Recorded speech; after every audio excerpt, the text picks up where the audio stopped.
Welcome to Sparking Success with Arron. Arron brings you conversations that spark innovation, cultivate leadership skills, and pave the way for your business success. In each episode, we delve into the dynamic world of business and leadership, exploring strategies, insights, and success stories that fuel your professional journey. Hi, everyone. Welcome to Sparking Success. I'm Arron, and today we have Chad Peterson with us. Chad, welcome to the show. Thanks, man. Pleasure to be here. It's awesome to have you. I'm going to read a quick bio on Chad, and then we'll get right into some questions. So Chad's been in the manufacturing industry for 17 years, which I'm excited to talk about because I've been in staffing for 17 years, so we have some synergy there.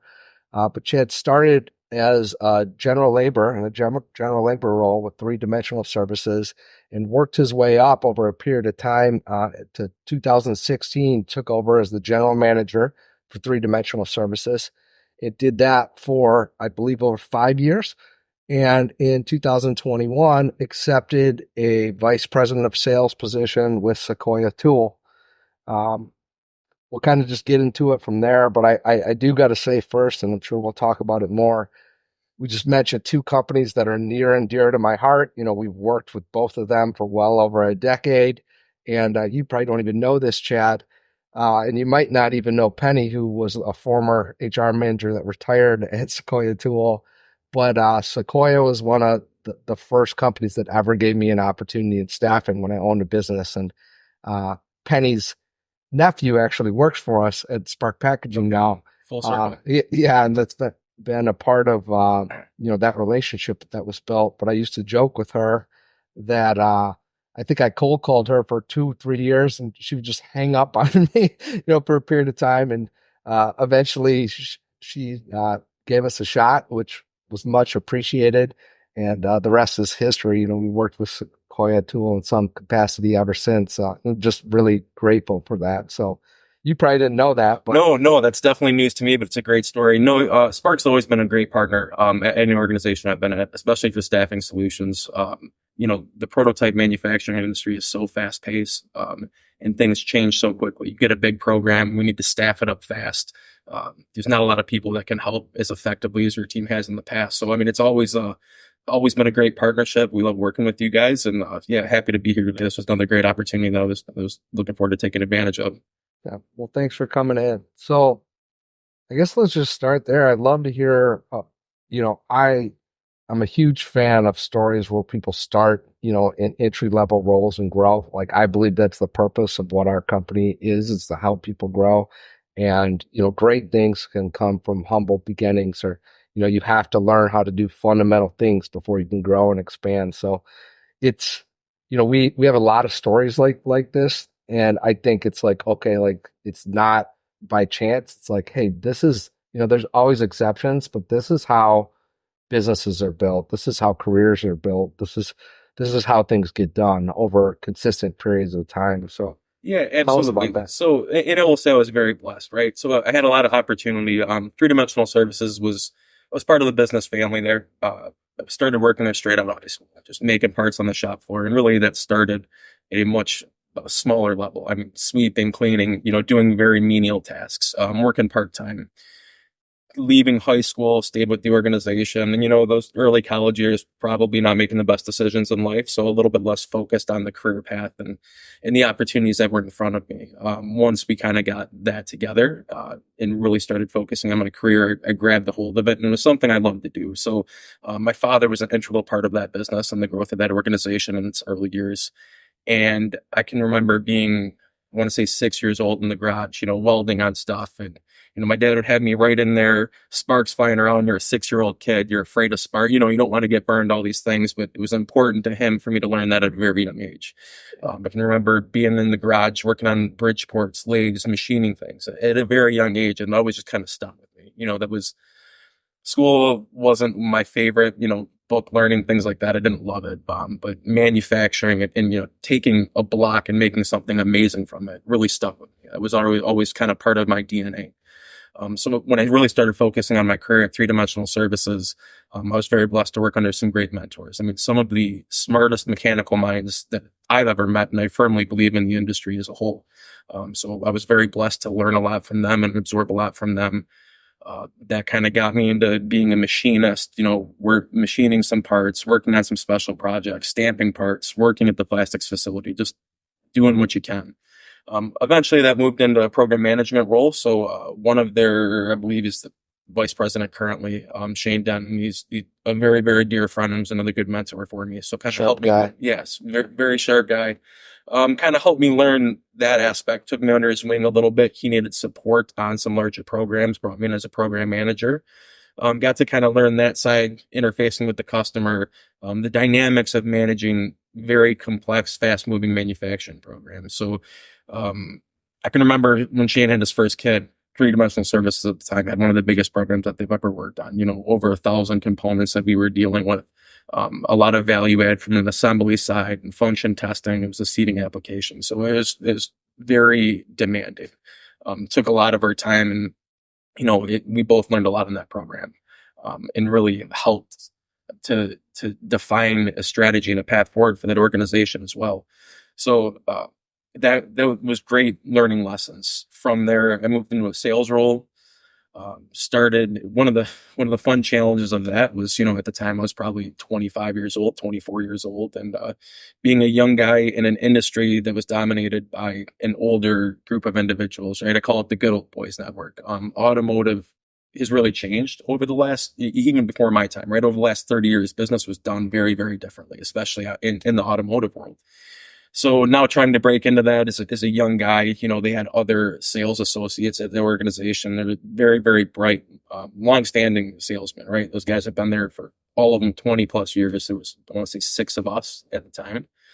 And going to find your own business, right? They were pretty well developed accounts. They kind of had all the good accounts taken up. And now it's your job to go out there, find it, bring it home, and build your own portfolio. So a lot of good learning lessons there too, right? Just going out there, scraping what you can, finding the business, starting out small. And after some success in the sales side, moved into the general manager role, which really didn't change a ton. It was a little bit more corporate strategy, a little bit more helping where you can on the rest of the team, whether it's operations side, sales side, naturally you get into some tough spots with some customers, have to have some tough meetings, and some people handle that better than others. So a lot of the times I would kind of throw myself into the fire there and try to take as many bullets for the team as you could and try to resolve whatever issues existed. I kind of found myself getting good at getting out of trouble. That was really kind of where I started to excel, is when we're maybe not in the best position, which any company is going to be there, right? At some point in time, you're going to get into a bad spot. And I always view that as the inevitable, and it's how you recover from that is what defines you as a person or a company. Right. And that's what your customer remembers, right? They might not remember how you got into the spot, but when you were putting in the long hours, you made the problem go away, you got their customer off their back. They never forget that. And quite frankly, I have relationships to this day, from my days at 3D or whatever company that they were working for at the time, just because they remember how you got them out of that tough spot, or how you got your organization as well out of that tough spot. So yeah, I mean, my career at Three-Dimensional Services was great. Like I said, I can't say enough good things about that organization. I mean, you speak to it as well. The players over there, everyone's great. Really got to work with some great people and learn a lot.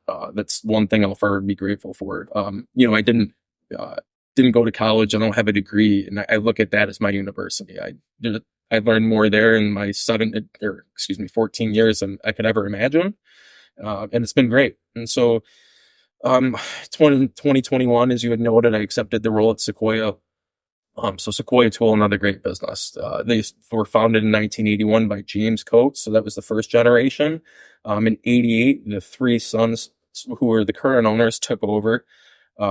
And kind of expanded. Originally, they were geared more towards machining and hard tools, and then that kind of evolved into the prototype side. So, long-standing business, currently on their 3rd generation right now. So, Jimmy and Stephen Coates are the other 2 vice presidents there. Guys are great to work with, and they've treated me great. I mean, their family are amazing people. They treat me like family. It's been a great fit. It's been a great fit financially, work-life balance. I mean, I have nothing but good things to say. So I've really been blessed in that regard, get to work around a lot of great people, and more than anything, that I have a huge passion for the industry that really keeps you engaged and keeps you going. And I mean, much like yourself, right? If you don't have if you don't have that passion behind it, it's hard to continue to have the drive to go excel and succeed. So, I've really been blessed on that front. I mean, I love what I do, and don't get me wrong, like anybody, it can be frustrating and a little challenging at times, but that's also part of the battle. Yeah. Well, man, you said a couple things there. I mean, first, you mentioned when you're 6 years old and how you have those memories with your dad. Absolutely. And that makes me a little emotional because I have a 6-year-old daughter, and it's not that she's in here working every day or anything like that, but she is in here. Bring her in, intentionally. And, specifically, like sometimes we'll come in on the weekends and she'll help me out with little small stuff, but just, hearing you say that you have those memories and that stuck with you, that makes me think about that more. Cause like I'm doing it, for that reason, to try and instill certain stuff. It's like that in the moment. It's like, well, how much is this actually? I'll tell you, man, you don't forget it, right? And to your point, I remember Saturdays when you had to go into the shop with dad, and you were sitting in the front office while they were working, and then, okay, I'll come grab you so you can drive around on the high-low for a little bit, but in those things stick with you. I mean, just keeping them involved. And I mean, like I said, that became ingrained in my DNA because of those types of memories. So, I mean, I wanted to do the same with my son. I think that's an incredible thing to do. Yeah, that's awesome. And then you said something else, that, we have a core value, conquering adversity is the recipe to success. Yep. And, I heard that in some of what you said. But to kind of go beyond that, I believe, and I think you do too from what you said, but like relationships are sometimes forged in adversity. That's when they can become, deeper, or, you just create this bond, right? Absolutely. So even though those things are tough in the moment, the gift in it sometimes is what comes out of it in regards to the relationships that are built. So, sounds like that's been true for you as well. Yeah, I couldn't agree more. I guess there's two ways to look at things, right? A lot of people can look at something as a problem, or you can look at it, think in terms of solutions instead of problems.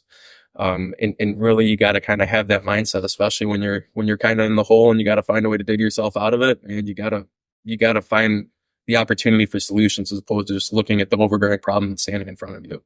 And to your point, when you're in the trenches with a group of people and everybody recovers together, I mean, it's impossible to forget. Yeah. Yeah. And that's, the podcast is called Sparking Success. And, another one of our core values is mindset's the foundation of excellence. Absolutely. And you just said mindset. And it's like, hey, like a lot of times how we choose to look at things is gonna determine the outcome for us long term. It's like, if you look at this completely negative and like, oh, woe is me, and there's all these problems, guess what? Like, that's going to be the story. If you choose to quickly reframe it, what can I learn from this? How do I get better? How do I, find a way to deliver value for the client in this situation? And then you work through that. It a lot of times turns into a great thing. Absolutely. Yeah. I mean, mindset is everything. I agree completely. And a lot of people, I feel like, get a little bit lost on that. And, you can't be afraid to take losses in life. It's going to happen. And quite frankly, that's a good thing, right? You learn from those losses. And when you learn from them effectively and you implement those lessons learned moving forward, like, that is growth. That is how you become successful. There's no successful person out there, in my eyes, that hasn't taken the losses, grown from those losses, and then excelled because of them. But some people are a little bit more hesitant to take the risk, to take the leap, because, they don't want to be viewed as a failure. But you can't look at failure in a negative light. That's part of growth. And you need to experience that. You're never going to see, the top of the mountain peak and the successes that you're striving for if you don't live in the darkness for a little bit. I mean, that's part of the path to success, in my opinion. Agreed. Okay, so let's talk specifically prototype manufacturing. Yeah, absolutely. A little bit. Like, what do you love about the industry? Could you give it, like, I have a pretty good general understanding, but the audience may not. So want to give us a quick overview? Yeah. So, prototype manufacturing. So I'll use a Tesla as an example, right? So when Tesla wants to go build a new vehicle, we'll make all the parts for them in the development stage, and they get that design what they consider consumer ready, and they move on to the next step of the process, which would be considered mass production manufacturing. So our world has evolved a little bit. Traditionally, we were just the development side, make a couple hundred parts and go. Then we're on to the next program. They're on to the next step of the process. That has evolved a little bit, where now we kind of help in that beginning stage of mass production. We'll help support parts for the first X number of saleable vehicles, usually a few thousand, and then they'll move on to the next step. So that niche market, that aspect of things has really grown the prototype industry because we're supporting a lot more than we used to. But we're really that beginning step process of manufacturing. Let all the testing be conducted, let them finalize the vehicle design, and then they move on. So it's a very fast-paced industry.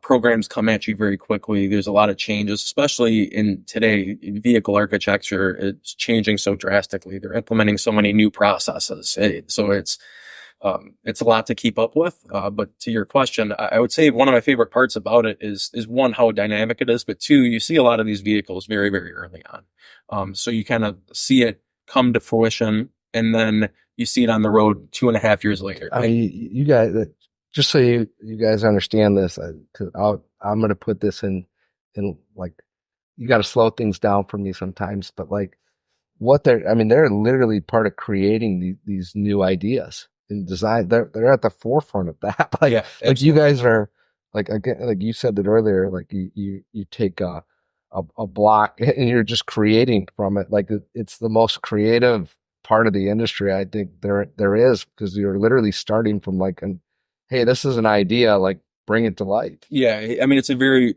pure form of creativity, to your point.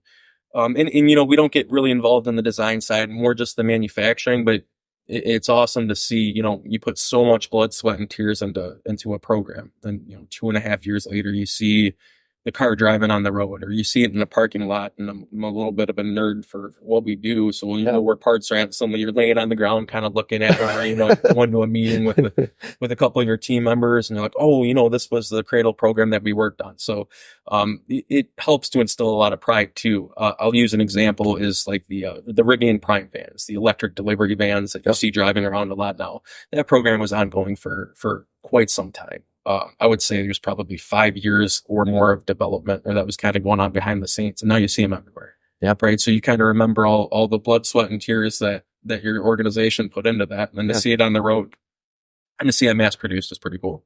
Yeah, I mean, look at the impact that's making on the world. Yeah, absolutely. Just interested from a staffing component and a retention component for you guys, adding that layer where you stay involved on parts of the production, in my opinion, it's been really good for retaining, people. Absolutely. Or creating better forecasting within your guys' industry. But much more about it than me. That's just my point of view. You're spot on. So employee retention is one thing, but the forecast and stability is really the greatest component, in my opinion. So a big prototype program might be a 12-week lead time, right? Kind of start to finish, where you start shipping parts. Yeah. And normally, tooling and everything is invoiced with first parts shipment. So a big chunk of your money is kind of in and out in 12 weeks, through the system, through the sales funnel, through the system, invoice done. So you really kind of have to keep that pipeline full. Yeah. So where that longer term support, or that what we call low volume or bridge production support, that kind of provides you with that stability. Okay, at least we know where we're at financially for the next 4 months, the next 6 months. Yep. In the true prototype business has great profitability associated with it, and you always want to target that. But to have the blend of the two really kind of gives you that stability that the industry was lacking for a very long time. Yeah. Yeah, and completely different industries, right? But it comes down to like reoccurring revenues and mixing that in with like higher profit margin business. Absolutely. And finding a way to kind of synergize those two together for better forecasting. So in our business, that's a mix of like there's no more profitable business for us than like doing direct hire business, because it's 100% gross profit, right, and we have zero cash outlay on situations like that. But there's no reoccurring revenue to it. So it happens once, and that could be it.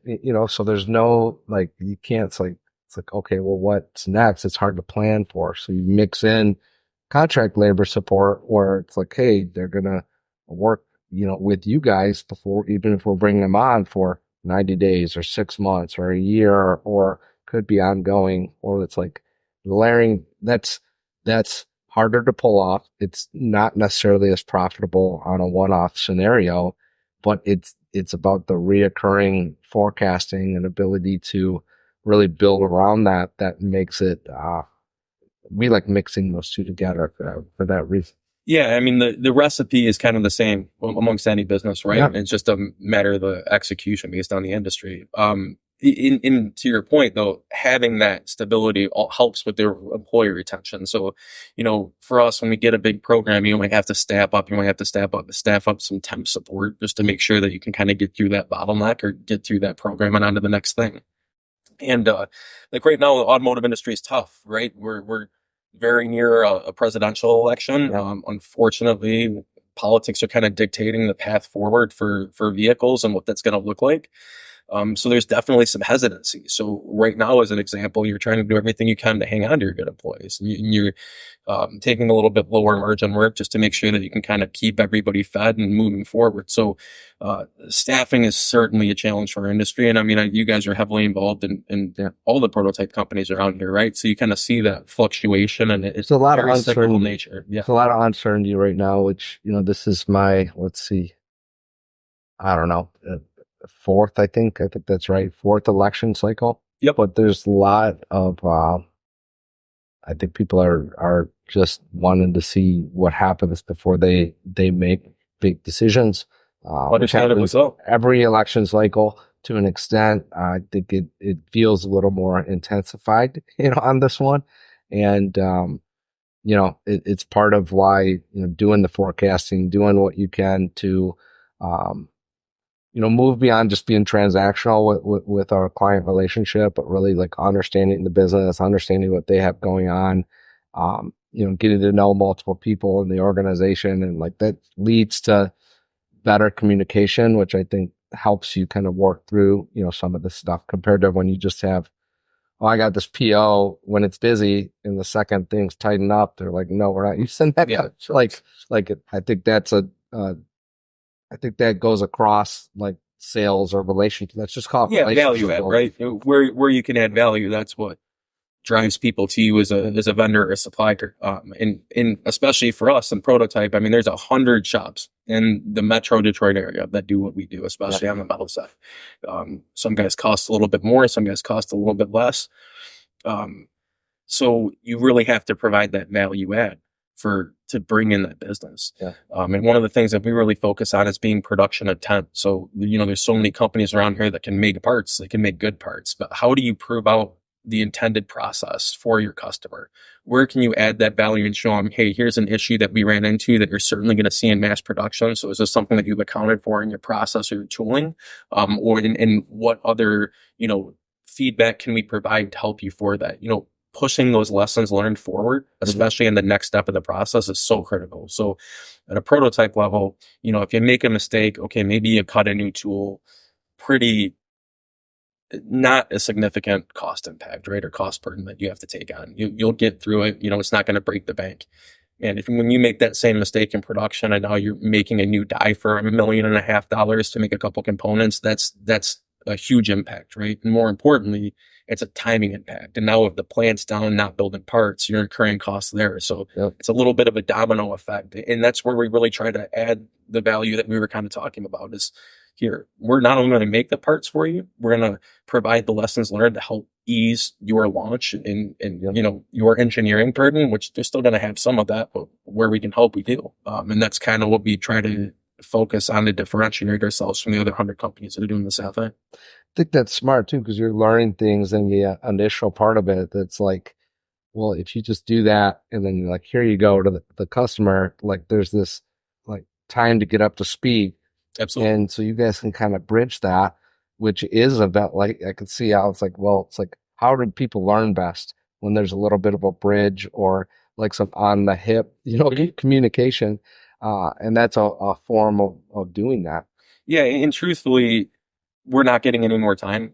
Things are starting to move so quickly that having that knowledge pass forward can only help. Now that expedited timing that you're working to, at least you're kind of getting a little bit of a roadmap or a little bit of a shortcut to the goal line without, really having to put as much effort in on their side. So that's really one of our main focuses. So where do you see and loaded question based on what we just said about the next 50 days or so, but where do you see the automotive industry going kind of, mid to longer term? Yeah, I mean, it's a great question. And it's a huge topic of discussion in our industry or automotive in general, right? So, like I said, I hate to see the government dictating how we move forward in an automotive strategy. So one of the things that kind of gets me, innovation normally comes out of necessity or out of competition, right? Mm-hmm. It's not mandated. So and typically there's a pretty good timeline associated with innovation, successful innovation. So you can't rush it and you can't mandate it. And I think a lot of people kind of see that now after what we've seen over the course of the last 4 years. And I'm hoping that the government kind of lets the private sector do what they've done. You innovate on your own time. Yeah. We can set goals and targets, but how you're going to get from A to Z and, how long that's going to take, you guys dictate that. I think that plug-in hybrids were a huge miss in the market. I'm amazed that one of these giant automotive OEMs didn't grab a hold of that strategy and really run with it while people were kind of exploring the full EV path or, a diesel internal combustion engine. So I would love to see things kind of go that way. And it feels like a pretty natural bridge to getting to an electric vehicle future, right? Because having the vehicle is one thing, but having the infrastructure, I feel like is a more challenging aspect. And there's not the infrastructure to go full EV because there's just not. So if we can find a way to bridge that gap, you're going to see a reduction in emissions, which at least in my head is the goal of electric vehicles, right? Mm-hmm. So you go to a hybrid, you're going to see a reduction. Mm-hmm. It allows you the time to create the infrastructure needed to take the next step. It creates a bunch of jobs. Absolutely. As well, absolutely. Over a period of time because it's not there. And we're not going from internal combustion or ICE engines to EVs all at once either, right? It takes time to retool plants. It takes time to update, the equipment and the assembly process and everything that's needed for the new vehicle architecture. So now you're providing the time for the OEMs to get their plants updated. You're providing the time to build new plants or to put in the charging infrastructure.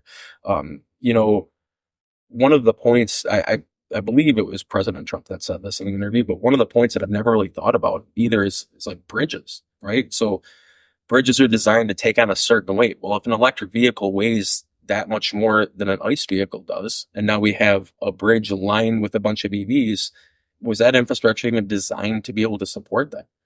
And so you start thinking about what else needs to change. Maybe it's not just charging stations. Maybe it's bridges. Maybe you have to look at, okay, we pour roadways thicker now because of the weight that they're taking on that they weren't seeing before. Sure. So I think there's other aspects of it too that haven't really unveiled themselves yet. Yeah. That there's going to be more hurdles to jump over. And the more time you can kind of give yourself to do that, the more, the better you're going to be able to execute. So I would love to see hybrids be a thing. But more importantly, I'm really looking forward to getting through the election and everybody having a path forward. You know kind of where things are going to be, what path they're going to have to go down. And really, I think our industry is going to be exploding, 2025, 2026. And we'll be right back to kind of how things have been for the last number of years. Yeah. Yeah, that's, for me, it's validating, right? Because we have a plan. We've been growing, and most of our industry is not growing the last 2 mm-hmm. years, which I'm super grateful for. And it's a testament to the team that we have. It's not any one person or idea. It's the team, working together. But we've also been, like specifically this year, we've really been working on improving all the expansion that we did and honing into the fundamentals of that, because it's not that we haven't done anything, we've done a lot, but we kind of got the governor on how much we push on certain things as we get through the next, 50 days or the rest of this year, while at the same time we have a similar outlook that a lot of this stuff is going to really start to go. And if you wait till it goes, like you're not prepared, like you're going to miss the mark. And in our industry for sure, but I think that's pretty true in general business sense also. You got to be ahead of it, right? Yeah. You don't want to, anytime you're playing catch up, you're disadvantaged, at a disadvantage. So, I agree completely. And I love the way you speak about your team, right? It's always been a viewpoint of mine as well, is you can have the best star player quarterback in the world, right? But if you don't have the team around to support and execute, I mean, you're nothing. One guy's never going to get it done. You have to really build that team around you and go fight the good fight as a single unit. Okay. So I wanted to get into, I had looked through our notes, like as we were preparing for this, and we came into the workforce at a similar period, and you had mentioned in the notes that I had that you had to overcome specifically, being in sales, being younger, and working against people that have a book of business, whether that's internally or externally, and just have these long-standing relationships. So I know that I have my own experience with that, but I'm interested to hear how you work through that and what you learned from it. Yeah, so I mean, I would argue that was one of my bigger challenges coming up in the manufacturing and automotive industry. And like I said, probably got into that sales role 25, 26, and a young kid walking into a meeting with guys that have been in the industry longer than I've been alive. It's hard for them to take you serious at first, and then when you get into some challenging conversations, or they hear how technical you are about your business or your product, you can kind of see the room change. Their eyes opened up a little bit, they perked up, and they start to take you a little bit more serious. But man, it was that was the one constant, right? You're never working with the same customer or the same project or a good meeting, new business meeting, get out of trouble meeting, whatever that was. You just always kind of had that, you walked into the room and you could kind of feel it, like, okay, who's this kid? And then the more refined you became, the more technical you were, that actually became the most enjoyable part of my job. I knew what I was walking into, and I wanted to go just absolutely execute at the highest level and show the room what they were dealing with. Yeah. And so where that was a significant challenge was also one of my greatest sources of pride is battling through that. And I feel like that's what keeps a lot of people out from fulfilling their full potential, being a little bit more reserved, because maybe you're not the most experienced. Maybe you're the youngest person in the room. I mean, you gotta shoulder that and go win and go find a way to win. Really provides you with that source of pride. So yeah, certainly a significant challenge early on, but luckily not something I'm dealing with anymore. Yeah. Well, I know, for me, my experience was it was challenging, specifically once I started my own business compared to just being in sales. But then it's like, okay, you got this 23, 24-year-old kid running around wanting to do this. Like, are we really going to give him a shot? And there's not this bigger, company behind him. It was a challenge to kind of get into rooms or in some instances get an opportunity, but I found it was a major advantage once you got the opportunity, because in what we coach all our new, like anytime there's a transition, people don't love change, just naturally, like people don't love change, like as human beings. But okay, specifically if you have a good relationship with your rep or something like that, well, how do you work through that? You overwhelm them with great communication, with great service and results. And I leveraged that so much in my first couple of years and use that so much to our advantage, because it flips for you. Then you become, oh man, this person's young, they're hungry, they're after it, they're mature for their age, they're motivated, they will work twice as many hours as this person that's got a family and isn't going to, which I'm not knocking. It's just the real, like, so you're young, so you're inexperienced, so like people might not let you in the room as quick. Well, okay, these are some disadvantages. What are your advantages? I will literally work double that other person because I don't have a family. And not everyone will do that as a younger, professional.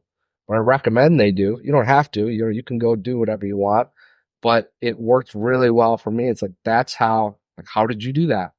I just told you how I did it. I just did more because I had more available time to do so. And that worked so well that when we started to grow and transition, specifically Spark, in our first year, we grew 800%. And I kind of moved out of day-to-day sales. That ended up being too early, because fast forward, that was 2015 when I moved out. And by mid 2016, guess what? I came back in for a period of time. And, but the biggest reason that was an issue is because that was so much a part of our DNA and like the client base. And when we made those transitions, it got way diluted down on what the service level was coming in at. It wasn't like we couldn't make good placements or anything like that, but it just wasn't the same. And we had to kind of go back in and work with that. But at an early stage, that's my advice every time for a young person or a new rep is like, hey, we're making this change. Like, it's probably one of the hardest things because we promote organically, and we're so focused on like, hey, build a great relationship with your clients. But then as people are maybe even getting promoted, they don't love if they're losing their rep, even though a lot of times we don't do that for this reason, but there's times where that has to happen. Well, the coaching with that new rep is like, you gotta, like, one, there's got to be a handoff and like create a bridge on that, like, so the person doesn't completely go away. But at some point, you got to let the new person kind of run the show. Yep. It's like, hey, new person running the show, we're doing this because there's an aspect of like, you can give it more time and attention and some TLC, and you can help continue to grow, the relationship here and provide value to them. But your advantage in that is that you have the time. So you got to show them with, being on site more, taking them to lunch more, communicating more, filling more roles, and what we're doing. Like, this is how you're going to do it. And over a 3 to 6 month period, like, they'll see, like, you know what, I love Arron, but EJ's amazing too. And we're actually, getting more communication right now. This is a good transition. And that's really the goal on those. And this really ties back into several of the things we've talked about, right? And being a little bit disadvantaged because of age or because of experience is a good thing. And you have to look at it that way. And I feel like a lot of younger people don't. They look at it as a burden. And okay, if I'm here long enough, eventually people are going to respect me. And to your point, you need to use that as a training. This is a training for life. You need to go outwork, out execute, outperform at the highest level. And then it doesn't matter what your age or your competency is. People are going to see your ethic, and then you're going to become more technical. You're going to learn the core competencies and the intricacies of your business.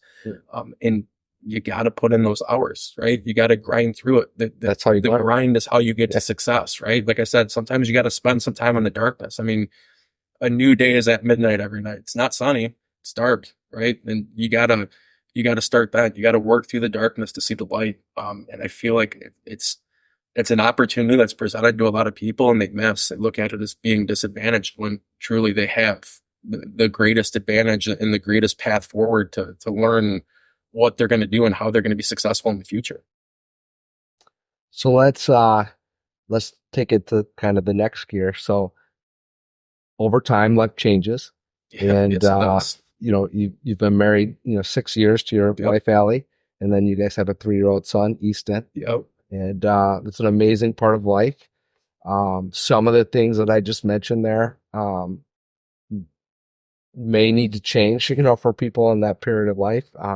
That's why I recommend doing it for a period of life, so that you can get to a skill level where you can, our skills and our ability to do things, we can condense time on being able to execute through experience and as we expand and grow.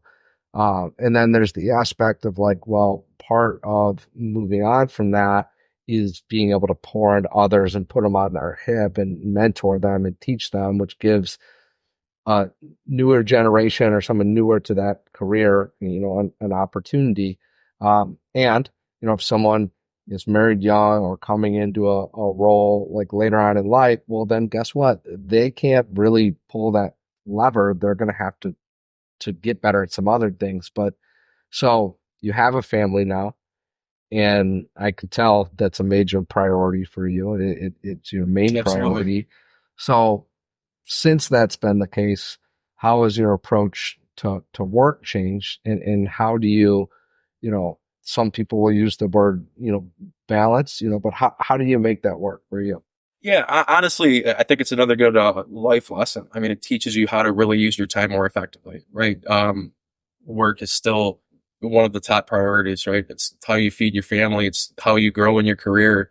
But I mean, family absolutely supersedes that. And now you're not only divvying up your time between, your business, your family, trying to get out. I play a fair amount of golf, trying to get out and have a little bit of free time just to decompress.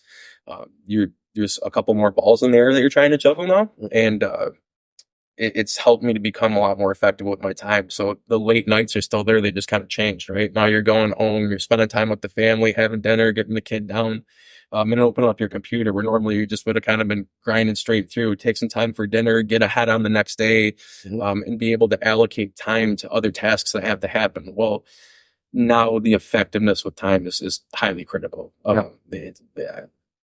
There's nothing I enjoy more than spending time with my family, especially on the weekends when you can do it. When you're not in the office or not behind your computer, and putting that first and foremost. It takes a little bit of time to get used to it. I will definitely say that. Yeah. But man, it's been such a blessing, and Sequoia has been great, giving me a little bit of freedom to spend time with the family or how I work my schedule, and it's been amazing. I'm very grateful for it, and keeps getting better and better, man. Every day I keep, me and my wife Allie keep saying, oh, this is the best age yet for Easton. This is the best age yet, and just keeps getting better and better, and just we're so grateful. We're very, very blessed. It's awesome. I know for me, like looking back now, like prior to being married or having kids, I'm like, man, you were a really one-dimensional leader. Like, because I was younger, leading people that had families, and we're at different life stages, and I knew a lot about staffing. I knew a lot about, or a good amount about sales, and in both those cases, I had a lot more to learn, and I still do. But I knew I had good general fundamentals of how to do that stuff. Knew how to grow a business at some point, and I definitely knew how to mentor certain types of people.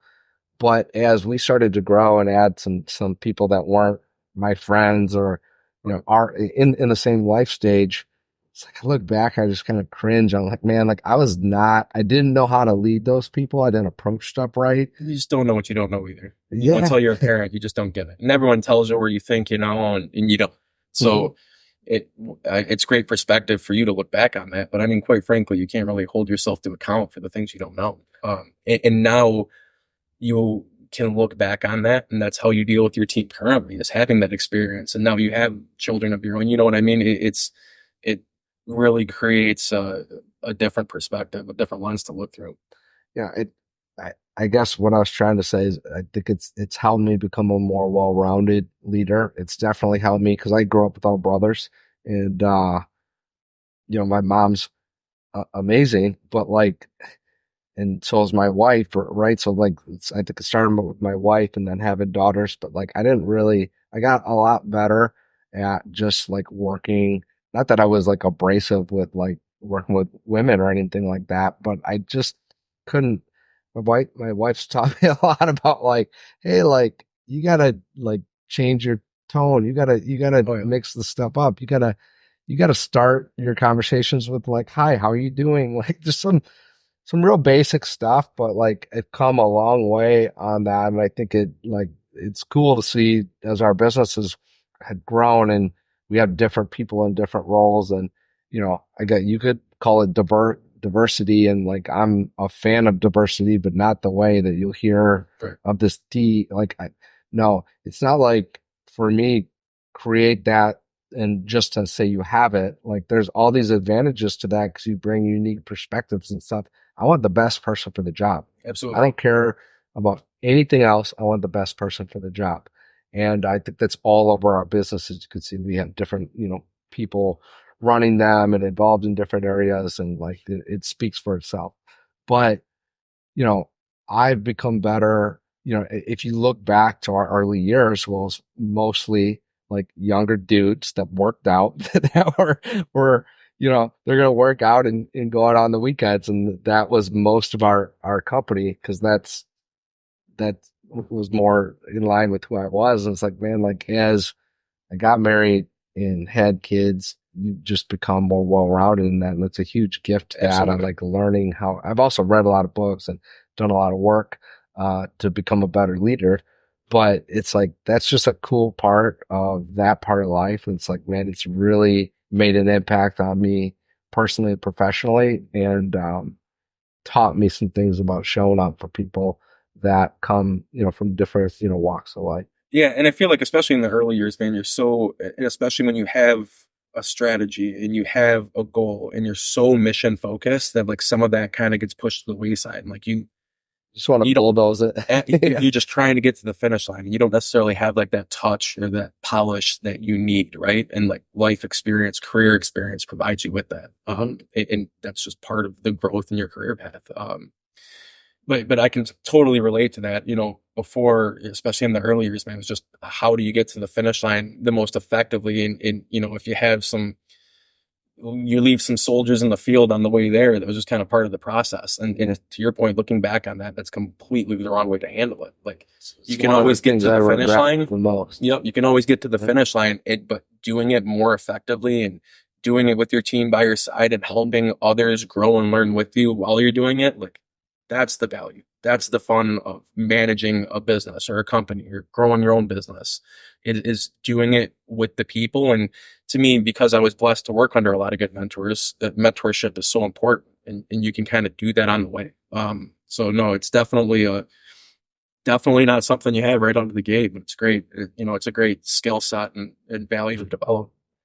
I think going through it too, like, just having, that life experience, before I did, one, I viewed like, oh, this person's not going to be able to work as hard or whatever. But I also then, because I had that thought, like if someone was using that as an excuse, and I say that very intentionally, like I didn't know, my only way to process that was basically to bulldoze them, or they wouldn't work at the company anymore.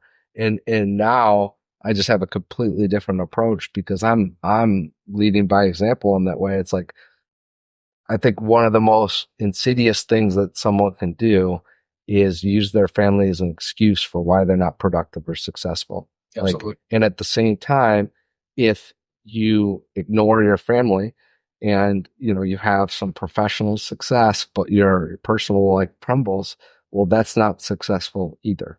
So it's like, well, what do? Well, you learn how to make both a priority. Absolutely. You learn how to be intentional about both. And I've just got way more comfortable. I didn't know how to do that. Like, it's like, man, we're going to bring this person on. And like, I didn't know how to hold them to a standard, because my standard was to work, just work an extra 40, 50 hours. And again, that's a tool that can be used in some instances, but it's like, no, like now I'm doing this, and I know how to coach or what to watch for. Or it's like, you really got to be protective of your time and dialed in when you're supposed to be dialed in. We have a saying, be where your feet are. Yep. And that cuts both ways. It's like, man, when you're like, look, there's always going to be exceptions to stuff, and you might have to take a call, or like, it's just things that do come up. But like, be present, with your family when you're with them. Like, enjoy that time. You take the weekend away, or you go on vacation, and it's like, we're very flexible within work, and that's great. But it also means you can constantly be locked in. Well, make sure you have time where you're there. You're not just there physically, but you're there mentally, spiritually. Like, you're there with your family, enjoying those moments, because you don't get them back. But inversely, when you're here, be here. Go get your stuff done. Correct. Be focused on that, right? Because you want that time at home with your family. You want these moments that you're never going to get back. Don't cheat yourself by, spending an hour on the toilet scrolling social media or something like that. Like, come on, man. Yeah. Like, and we don't have a ton of that within our companies, but partly because it's part of the culture and like where we see, if that's a natural tendency to like kind of like, we all have so many distractions. It's like, well, we have to kind of coach and develop that out of people. It's like, man, like your time is the most valuable thing. Be dialed in. Be where your feet are. It's the one asset we can't get more. Right. I mean, you gotta utilize it. And that to your point, that's always been a challenge for me as well, is just, going home at night, I can't stop looking at my email. It's taken me and my son being born has helped this a little bit. It's so hard not to just, okay, a purchase order has come on, or you got a problem going on the floor, and you just kind of watching the email so you can react to it quickly. And being able to shut that off a little bit while still being present at home, but still being present for any situation that might arise at work. It's a very delicate balance, but I believe you have to have both. You can't just shut one off completely. To your point, you can't go to the office and completely shut the family off. But when you're in the office, you're working, you're mission focused and you're executing. And when you're at home, it's hard to, you just get home, you're trying to decompress from your day. It's hard to kind of flip that switch and turn that off. And that's really one of the biggest adjustments that I've made. One of the best things I've learned is kind of how to do that at home. Okay, time to turn work off for a little bit. Easton's asleep. All right, let's go get back to it. Yeah. Well, that's where, if I'm talking to like a younger person and they're in a situation where they're single and they're, maybe they have potential, but they're, looking at it like, well, I got my whole life ahead of me and I want like 40 hours. I play video games like outside of that. And I'm not saying, don't do any of that or live your life. Cause like, I definitely, still went out with my friends but I did a good job of like, okay, cutting that into certain periods of time. And there's things within that. It's like, man, like I wish I wouldn't have done some of that stuff. Like, 'cause I'd still go out on a Saturday and get completely sloshed. And it's like, man, that wasn't productive, but like, whatever, like it's part of life. But you gotta, what I'm about to say, there's context to it. And so because I put all that time in, or if you invest and put the time in, then you're able to build up infrastructure over a period of time, like when you don't have all these other responsibilities and blessings in your life, in the form of family and kids and, all that kind of stuff. Well, the farther you can get ahead on that and build infrastructure around stuff where other people can be involved to be responsive to clients and things like that. I still probably put in 100 hours. I work a lot. I do. And there's things that I've given up in order to put my family at the forefront, the business at the forefront. And it's just my choice, right down to like, I am intentional. We have a gym built in our house so I can have an extra 2 hours. Yep. That's how I get my time, is having that. Like, and that was done on like intentionally, but I could never have done that if we hadn't had some success over a period of time. Well, there's all kinds of examples of that, but like what I've literally had to do, and people don't love this, is not everyone will love this. I block out time. So when I'm home, I'll get home generally now I try and get home. I'd say I get home at 6 every night, but that'd be a lie because last night I got home at 6:30, and like it still happens, right? But when I'm home, from the time I'm home until the girls go to bed, I try and have that time blocked out where my phone's flipped. Yep. Now, I'm not perfect on that. When I go up and change, I check man. Like I do, but I'm way, way better than I used to be when I first got married about being present, within that time. I could still work on that a lot, but I'm way better. But I literally have that time. But what I also have is, okay, that time after they go to bed, I will be back on and look what I have. I will get up early and it's one of my favorite things to do is get up early and get work done when it's needed to be done. And then I'm dialed in. Emails coming in. Yeah, I'm dialed in during the day to do that. But, where that works for me, part of the reason that works is because for, 10 years straight, I built up the ability to do that and then invested in the infrastructure to build that up. So people won't all like if I have, we have new businesses, some new businesses, and if an operator is not in that life stage, they are already married, they already have kids, it's going to be a different conversation, because someone's got to get back to the client, and they're going to have to sit down with their wife, or their, husband, and they're going to have to communicate on this stuff. That's like, hey, like, look, like we're on the, like, here's what this looks like. We're building this out. There's going to be a period of time where, I may be less available or whatever. And still with those people, I try and tell them, and I think we do a pretty good job of like, they hopefully can still flip their phone to an extent and do some of this stuff. But if they're the only person to respond to the client, they have to be a little more reactive. And it's like, that's just the stage they're in. So like, that doesn't necessarily, I don't like, if you just started a business and you're the only one working for the business, the reality is you can't do that. Yeah. It's just the reality. Absolutely. But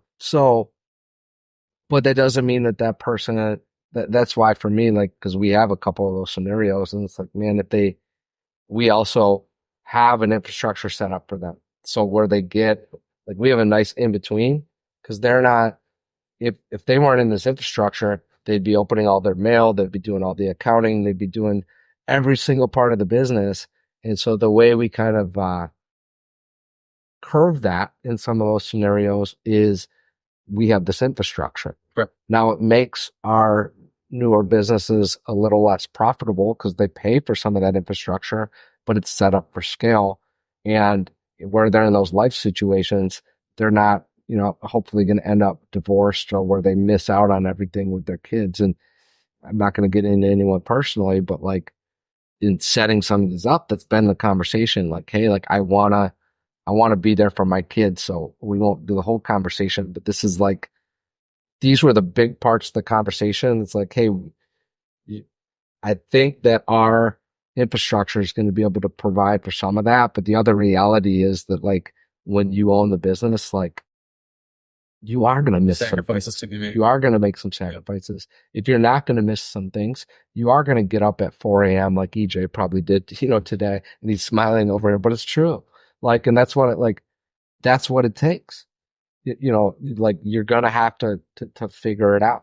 Definitely. And I mean, to your point, you have to, at the end of the day, you have to design your success, right? And everyone's design looks a little bit different. Mm-hmm. That's, you have your design, what you want to be up early, you put the gym in your house, you're doing all the things the right way to make sure that you can be a supportive father and husband. And really, I feel like that's maybe one of the hardest parts is laying out that design, understanding your day and your plan and your goals. And really over the last 5 years, one of the things that I've been most focused on is being, goals and manifesting. And like, if you don't have those things in front of you, as silly as it sounds, and I always viewed this as silly, like, why are people writing words down or they're doing affirmations every day?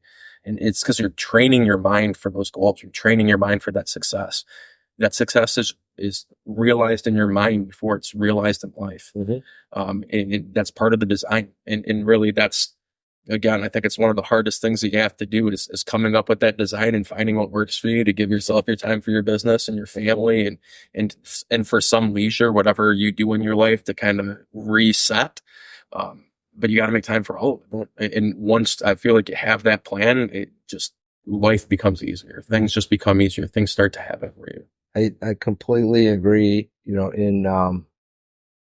that visualization is a real thing when you meet it with action. Absolutely. Like you can't just sit there and do affirmations in your mirror all day and then go watch Netflix. Like, you got to get to work. Still got to execute, man. But like we're sitting here, like, you had said, you remember at a country club that's right up by our house. And I remember having, it probably wasn't right when I had $6 to my name. I probably had a little bit more because I probably wasn't driving my car when that was because I needed to save gas. Right. But like, I went to a church, out in the area that we now live. And this is like, we had just started our first staffing business and I had essentially no money and was driving out, right by like Silver Bell and Adams, yep. like that general area. And, just visualizing, like looking at the homes and stuff. It's Absolutely. like, man, like I want to live here at some point. And it didn't happen overnight, but over a period of, what was it?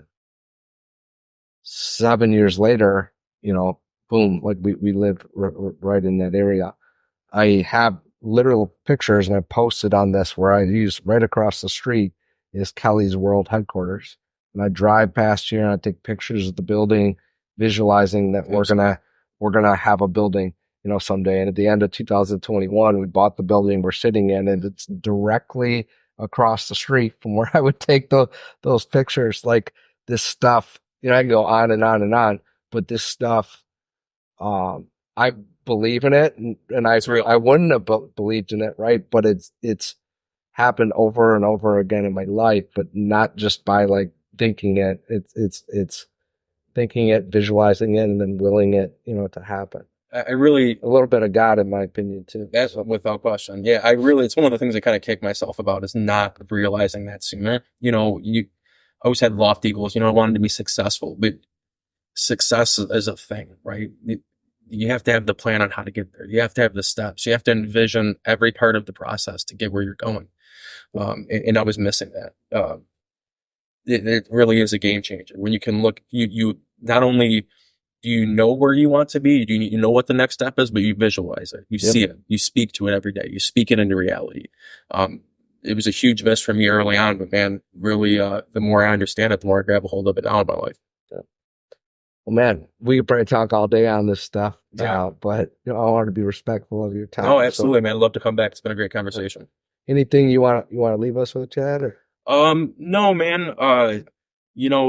Like I said, really grateful to be here. It's been a great partnership with Spark over the years at the various, companies that I've worked for. I'm grateful for this opportunity and for the hard work you guys put in for us. And I look forward to what's next, with Sequoia, with the Spark companies, forward to getting through this election and getting the industry back moving, and getting back to the grind. So, exciting things ahead. And again, I very much appreciate the opportunity.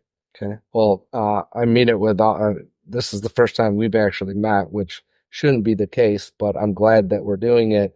But very grateful, like more than I can even put into words, for the partnerships. And I love what we get to do, and we can't do it without, partnerships. Right. And, I'm forever grateful. So thank you. If you enjoyed this episode today, we ask that you like it, that you would leave us a review and you share it with one other person. Chad has a wealth of knowledge in the manufacturing industry. So if you know anyone in that industry, I think this is a great episode to share with them. Thank you and have a great day.